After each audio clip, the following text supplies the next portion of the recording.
بسم اللہ الرحمن الرحیم۔ ناظرین السلام علیکم، میں ہوں آپ کا میزبان صابر شاکر۔ تازہ ترین خبریں، اطلاعات اور تبصرے پاکستان کے حالات و واقعات اور سیاسی صورتحال کا لیتے ہیں جائزہ۔ آج ہے 8 اگست اور ہفتے کا دن۔ آج کے دن کا یہ تیسرا پروگرام ہے ہمارا اور آخری پروگرام ہے۔ اب ہماری ملاقات ہوگی اگلی کل صبح۔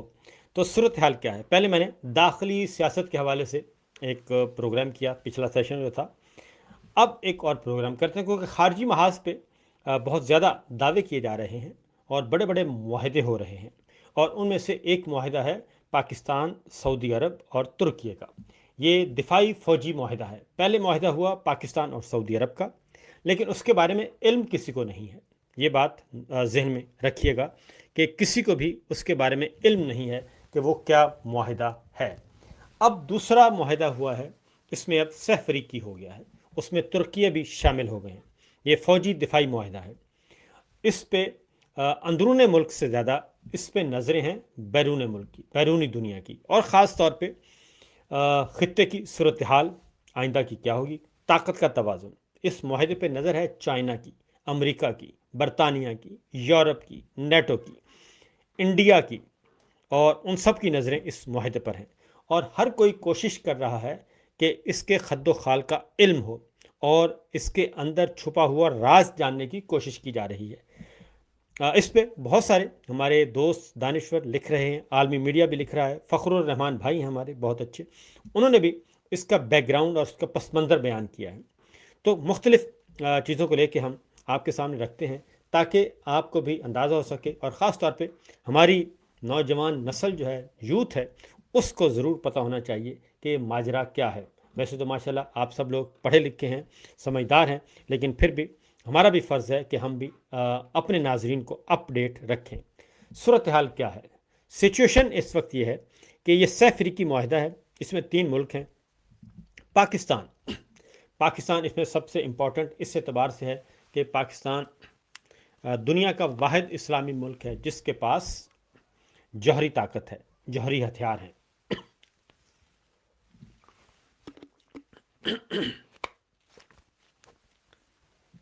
اور یہ صلاحیت دنیا میں کسی اور مسلم ملک کے پاس نہیں ہے۔ ایران نے کوشش کی صرف یورینیم افزود کرنے کی، لیکن یورینیم افزود تو وہ کر لیتا ہے، لیکن اس سے آگے بڑھنے نہیں دیا جاتا اور ایران کو نشانہ بنایا جاتا ہے۔ پاکستان نے یہ جوہری قوت کب حاصل کی، یہ ایک دلچسپ بات ہے، یہ انشاءاللہ اگلے حصے میں بتاؤں گا۔ لیکن پہلے ذرا اس دفاعی معاہدے کے بارے میں۔ پاکستان جوہری طاقت، سعودی عرب سب سے بڑی بادشاہت ہے اور دولت سے مالا مال ہے، تگڑا ملک ہے، اور اس کا دنیا میں اثر و رسوخ ہے۔ امریکہ ہو، برطانیہ ہو، یورپ ہو، سارے کے سارے اس کی طرف دیکھتے ہیں۔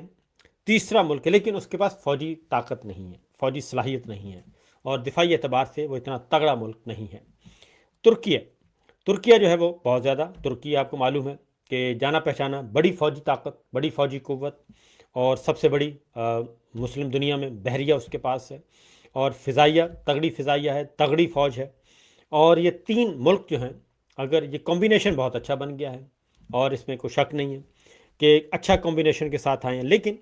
اس سے پہلے بھی کوشش کی گئی متعدد بار کہ مسلم دنیا، مسلم ممالک اکٹھے ہوں، اپنی فوجی طاقت بنا سکیں، اور تقریباً 60 سال پہلے اسلامی تعاون تنظیم کی بنیاد رکھی گئی 25 ستمبر اور 1969 کو۔ رباط مراکش کا شہر ہے، وہاں پہ یہ پہلی سربراہی کانفرنس ہوئی تھی، اور یہ 21 اگست 1969 کو یروشلم میں مسجد اقصیٰ میں ایک آتش زدگی کا واقعہ ہوا تھا، جس کے بعد تمام مسلم برادری اکٹھی ہو گئی، مسلم ممالک اکٹھے ہوئے، اور انہوں نے ایک آرگنائزیشن آف اسلامک کانفرنس کے طور پر یہ ایک فورم تشکیل دیا تھا، اور جس کا نام پھر جون 2011 میں اسلامی تعاون تنظیم رکھ دیا گیا تھا، اور اس کے مسلم ممالک، رکن ممالک جو ہیں وہ 57 ہیں، اور اس کا ہیڈ کوارٹر جدہ سعودی عرب میں ہے۔ اس کے بعد مسلم دنیا کی اجتماعی آواز کے طور پر باہمی مفادات کے تحفظ اور کے لیے یہ تشکیل دیا گیا تھا، لیکن اس کا ایک اور جب OIC کا ایک خفیہ حلف تھا، اس کے بارے میں یہ ایک خفیہ حلف اٹھایا گیا تھا۔ OIC اسلامی سربراہان نے اور رکن ممالک نے قرآن مجید پہ حلف لیا تھا، اور اس کے بارے میں مبینہ طور پر یہ کہا گیا کہ کوئی بھی سربراہی اجلاس کے خفیہ ایجنڈے اور فیصلوں کو لیک نہیں کرے گا۔ یہ اس حد تک سیکریسی کے ساتھ یہ بنایا گیا تھا۔ لیکن ہوا یہ کہ مبینہ طور پر، اور رپورٹ بھی ہوا، کہ سعودی عرب کے شاہی محل سے موساد کو یہ لیک کر دیا گیا سارا ایجنڈا، اور ایک خاتون ایجنٹ نے اس پہ کام کیا تھا، اور مسلم ممالک کی مشترکہ فوجی فورس بنانے کا سب سے اہم راز بھی باہر نکل گیا تھا۔ اس وقت ایک فیصلہ کیا گیا تھا کہ مسلم ممالک کی مشترکہ فوجی طاقت بنائی جائے، فوجی فورس بنائی جائے۔ تو لیکن یہ بات ٹائمز میگزین میں یہ شائع کیا گیا تھا، اس رپورٹ کو شائع ہوا، اور وہیں سے یہ ساری چیز جو ہے وہ نکل آئی۔ اور پھر 1974 میں ایک اگلا ایونٹ، ایک بڑا ایونٹ ہوا 1974 میں، اور لاہور سمٹ اس کو نام دیا گیا، اور یہ اسلامک سمٹ تھی، لاہور میں منعقد ہوئی۔ ذوالفقار علی بھٹو صاحب وزیر اعظم تھے اس وقت، اور سعودی عرب کے کنگ فیصل بڑے طاقتور حکمران گزرے ہیں، اور وہ بھی اس میں موجود تھے، اور پاکستان کے طرف سے میں نے آپ کو بتا دیا۔ اور اس میں یہ کہا گیا کہ جو تیل کو، پیٹرولیم مصنوعات کو، اس کو ہتھیار کے طور پر استعمال کیا جائے، یہ کہا گیا، اور کہ اس کو ہتھیار کے طور پہ استعمال کیا جائے، اور یہ سلسلہ جو ہے وہ شروع ہوا جی۔ تو اس کے بعد ہوا یہ کہ اگلا کام وہ ہوا، اس کے بعد پھر جو اسلامک سمٹ کے سربراہان تھے، جو شریک تھے لاہور میں، ان میں پھر ایک ایک کر کے ان کا قتل شروع ہو گیا، اور پاکستان کو پہلے ہی خبردار کر دیا گیا تھا کہ اگر وہ اپنے جوہری پروگرام کو ترک نہ کرے گا تو اس وقت اپنے تو سے بچپن میں ہی اسے سبق سکھایا جائے گا۔ لیکن جو جوہری پروگرام ہے وہ ذوالفقار علی بھٹو صاحب کے زمانے میں اس کا سنگ بنیاد رکھا گیا، اور ڈاکٹر عبدالقدیر خان کو باہر سے بلوایا گیا، اور وہ آئے، اور حب الوطنی میں، محب وطن کے طور پہ وہ آئے، اور انہوں نے یہ بیڑا اٹھایا۔ بڑی شاہانہ زندگی تھی ان کی باہر، بڑے ان کا پروٹوکول تھا، لیکن وہ سب کچھ چھوڑ کر پاکستان آ گئے اور کوہٹا کی بنیاد رکھی۔ لیکن اس کے بعد جب ایٹم بم بن گیا، جوہری طاقت حاصل کر لی، تو اس کے بعد ہم نے، یعنی کہ ہمارے فوجی حکمرانوں نے محسن پاکستان ڈاکٹر عبدالقدیر خان کے ساتھ کیا کیا وہ ہم سب کے سامنے ہے۔ اور وہ ایک محسن پاکستان تھے جنہوں نے ہمیں جوہری طاقت دی۔ تو بہرحال بھٹو نے یہ جو تجویز دی تھی کہ پورے یورپ، خاص طور پر تل ابیب اور واشنگٹن میں یہ ریڈ الارم کے طور پہ دیکھا گیا، اور امریکہ نے عرب دنیا بالخصوص آئل ویلز پر کنٹرول سنبھالنے کا فیصلہ کیا۔ اس وقت سوویت یونین نے، روسیوں نے 1979 میں افغانستان پر حملہ کر دیا، اور پینٹاگون نے پاکستان کے خلاف اپنے منصوبے اور تعزیری قانون سازی کو معطل کر دیا، جو پریسلر ترمیم کے صورت میں نافذ کیا گیا تھا۔ اب میں آپ کو یہاں پہ ایک بات بتا دوں کہ افغان جہاد جب شروع ہوا، روس افغانستان میں آیا، تو پاکستان نے مزاحمت شروع کر دی، کیونکہ روس کا اگلا ہدف پاکستان تھا، گرم پانیوں تک پہنچنا، اور گرم پانیوں تک پہنچ کے یعنی کہ بندرگاہوں تک ایکسس حاصل کرنا، اور روس کے پاس کوئی بھی گرم پانی یعنی کہ بندرگاہ ایسی نہیں ہے جس کو استعمال کر سکے، اور اس کا افغانستان آنا، اور افغانستان سے اس نے کراچی اور گوادر بندرگاہ تک ایکسس حاصل کرنا تھی۔ پاکستان نے مزاحمت کی، اور امریکہ کو بھی لگا کہ یہ روس کو روکنا ضروری ہے۔ امریکہ نے اس وقت پاکستان کی مدد حاصل کی، پاکستان کی مدد سے اس نے روس کو روکا افغانستان میں، اور اس دوران یہ ہوا کہ پاکستان نے اس سے بھرپور فائدہ اٹھایا، اور پاکستان نے اسی پیریڈ کے دوران 1979-80 سے لے کر جو ہے 85 تک اس دوران جوہری طاقت حاصل کر لی، اور 1984 میں پاکستان جوہری قوت بن چکا تھا، اور امریکہ افغانستان کی جنگ میں الجھا رہا، اور پاکستان سے وہ ناراضگی پاکستان کی مول نہیں لے سکتا تھا، اس لیے پاکستان کو اس نے برداشت کیا۔ لیکن اس دوران پاکستان نے یہ کارنامہ سر انجام دے دیا، خاموشی سے اپنی جوہری طاقت حاصل کر لی، اور ڈاکٹر عبدالقدیر خان نے اس وقت کے صدر پاکستان کو خط لکھ دیا، ضیاء الحق صاحب کو، کہ ہم جوہری طاقت حاصل کر چکے ہیں، اور آپ جب کہیں گے ہم دھماکہ کر دیں گے۔ لیکن یہ دھماکے پھر بعد میں کیے گئے، جب انڈیا نے دھماکے کیے تو اس کے بعد پھر پاکستان نے بھی دھماکے کر دیے، اس وقت بھی پاکستان کو روکا گیا۔ اس دوران پریسلر ترامیم جو ہیں وہ کہیں کی گئی کہ امریکن صدر جو ہے وہ ہر سال سرٹیفکیٹ جاری کرے گا کہ پاکستان جوہری طاقت نہیں ہے یا جوہری بم نہیں بنا رہا، اس لیے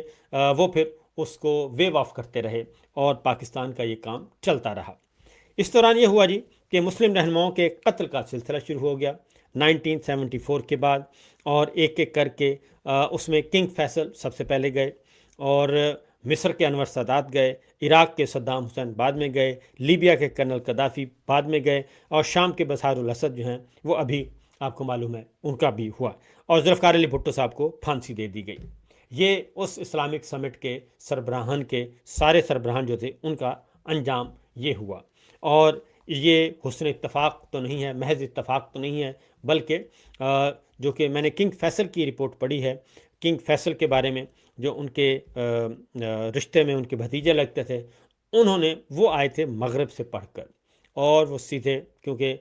شاہی محل تک اس کے علاوہ کسی کی ایکسیس نہیں تھی، وہ آئے تھے مغرب سے پڑھ کر، مغربی دنیا سے آئے، اور ان کا جو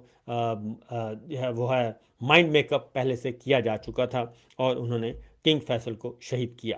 اور ان کی جو فورینزک رپورٹ تیار ہوئی تھی، کیونکہ اس میں ایک پاکستانی بھی فورینزک ایکسپرٹ شامل تھے اس ٹیم میں۔ تو 1989 میں عراق نے کویت پر حملہ کیا، اور امریکی کی قیادت میں صحرائی طوفان کو زمین پر امریکی بوٹوں کے ساتھ شروع کیا، اور 1979 میں مشرق وسطیٰ میں یہ آئے، اور 1990 میں یہ سب کچھ کیا، کویت کو آزاد کر دیا گیا۔ پھر کویت پہ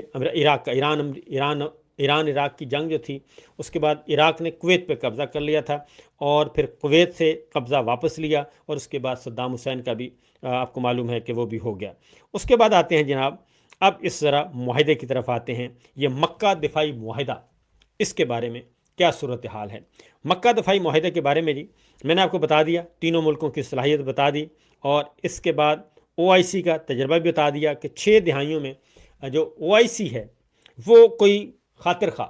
ایک بالکل OIC جو ہے وہ ایک غیر فعال تنظیم کے طور پہ بنی رہی، اور فوجی اتحاد کی صورت یہ نہیں ہو سکا، فوجی اتحاد نہیں بن سکا، اور اسلامی تعاون تنظیم جو ہے وہ بس ایک نشستن گفتن برخاستن رہی، اور تمام اسلامی ملک جو ہیں وہ اپنی مشترکہ طور پر فوجی اتحاد کے صورت میں نہیں آ سکے، بحال نہیں کر سکے، اپنے آپ کو آرگنائز نہیں کر سکے۔ یہ عمران خان صاحب نے بھی اس کا آئیڈیا دیا تھا، اور انہوں نے یہ کہا تھا بلکہ اسلامی چینل بھی ہونا چاہیے، اس صورت میں بھی آنا چاہیے، لیکن ان کو بھی ہٹا دیا گیا، آپ کو معلوم ہے۔ اور اس طریقے سے پھر OIC نے نیٹو طرز کی، کیونکہ نیٹو جو ہے وہ مغرب ملکوں کا فوجی اتحاد ہے، اس میں امریکہ ہیں اور 30 یورپین کنٹریز شامل ہیں، اور ترکی بھی شامل ہے اس میں۔ OIC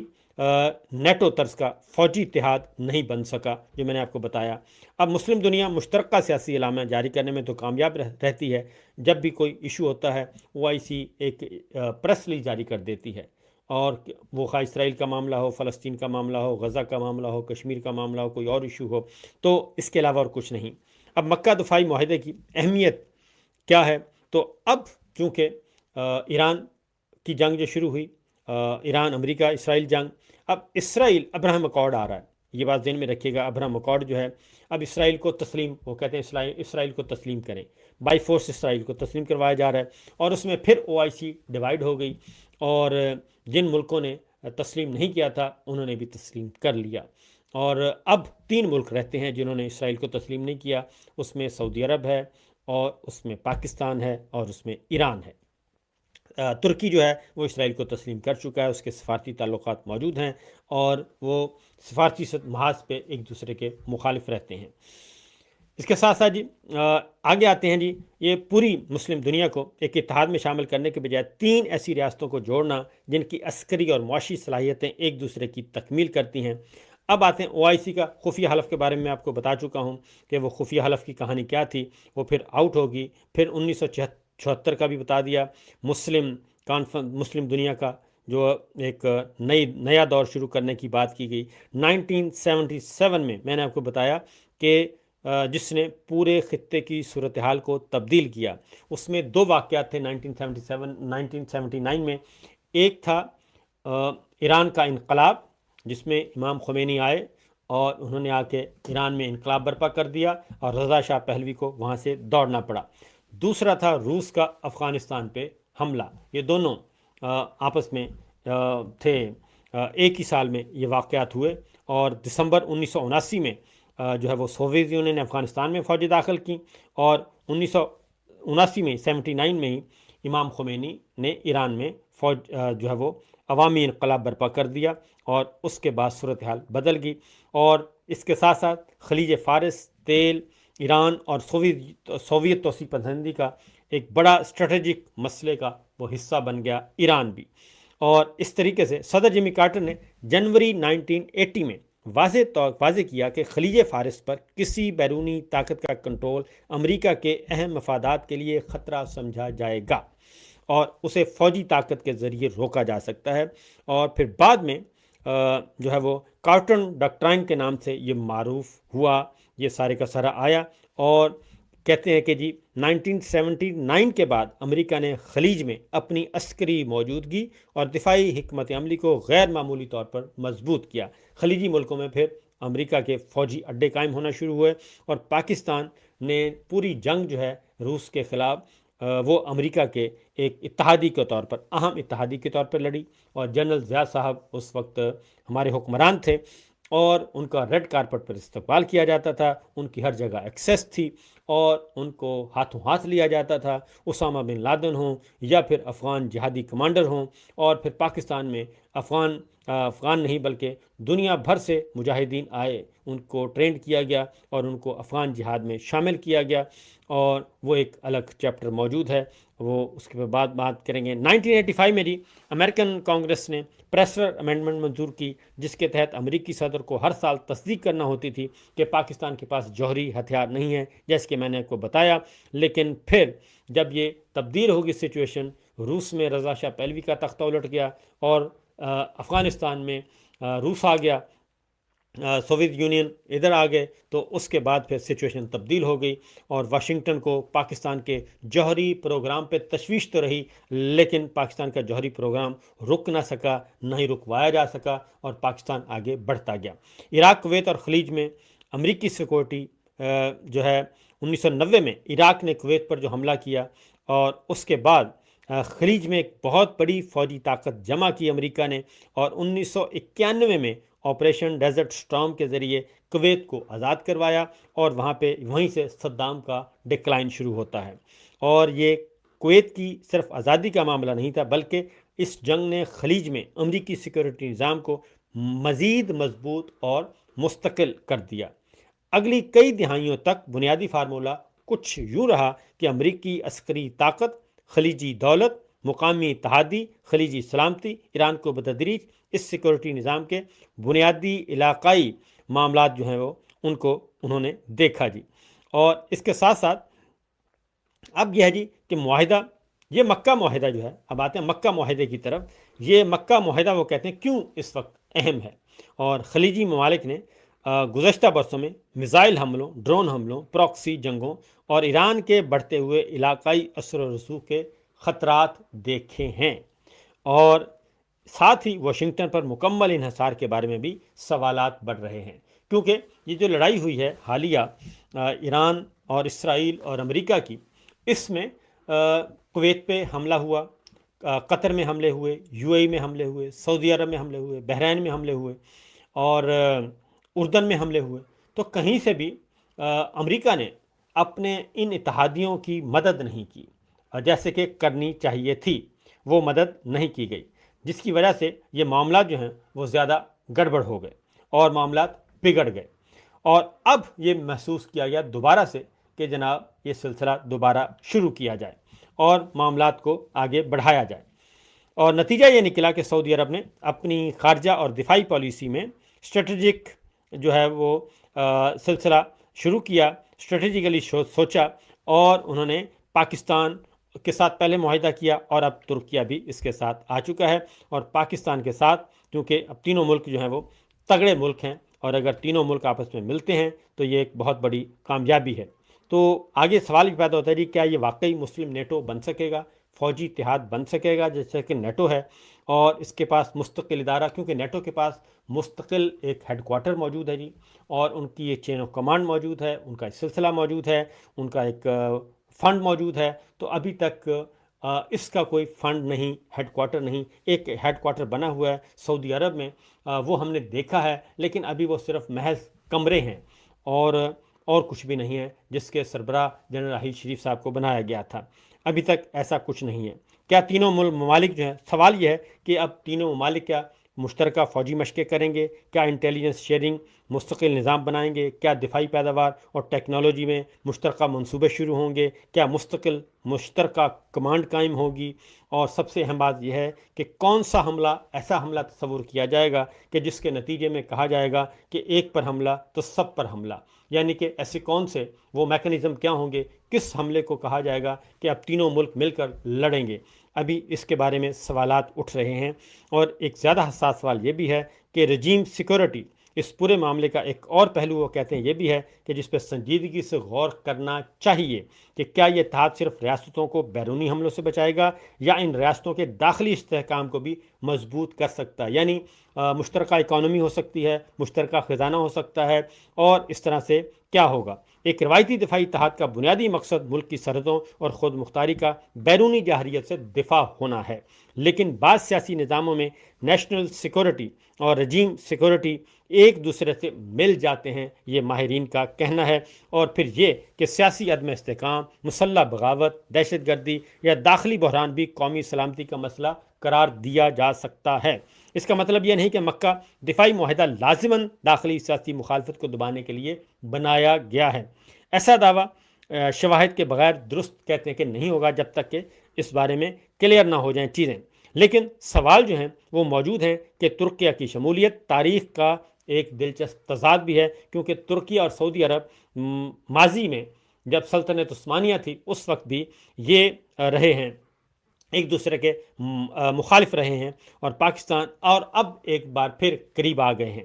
تو دیکھنا ہے کہ یہ وقتی ہے یا پھر مستقل بنیادوں پہ یہ رہتا ہے۔ اور اگر تینوں میں سے کسی ایک پر حقیقی بیرونی حملہ ہوتا ہے تو کیا باقی دونوں ممالک عملی طور پر اس کے دفاع کے لیے کھڑے ہوں گے؟ اگر حملہ روایتی جنگ کے بجائے ڈرون، میزائل، سائبر حملے یا پراکسی کے ذریعے ہوگا تو اس کا کیا اجتماعی دفاع کا اصول لاگو ہوگا؟ یہ بھی ایک سوال ہے۔ اور پھر یہ کہ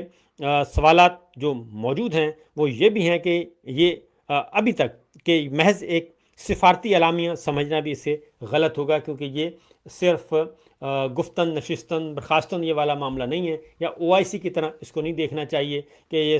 یا سول ادارے کے طور پہ اس کو نہیں دیکھنا چاہیے۔ یہ بہرحال ایک فوجی اتحاد ہی اس کو کنسیڈر کیا جا رہا ہے، اور تینوں ممالک جو ہیں اب اس کو مل کر آگے کیسے بڑھتے ہیں۔ اور پھر اگلی بات یہ ہے کہ یہ فورم میں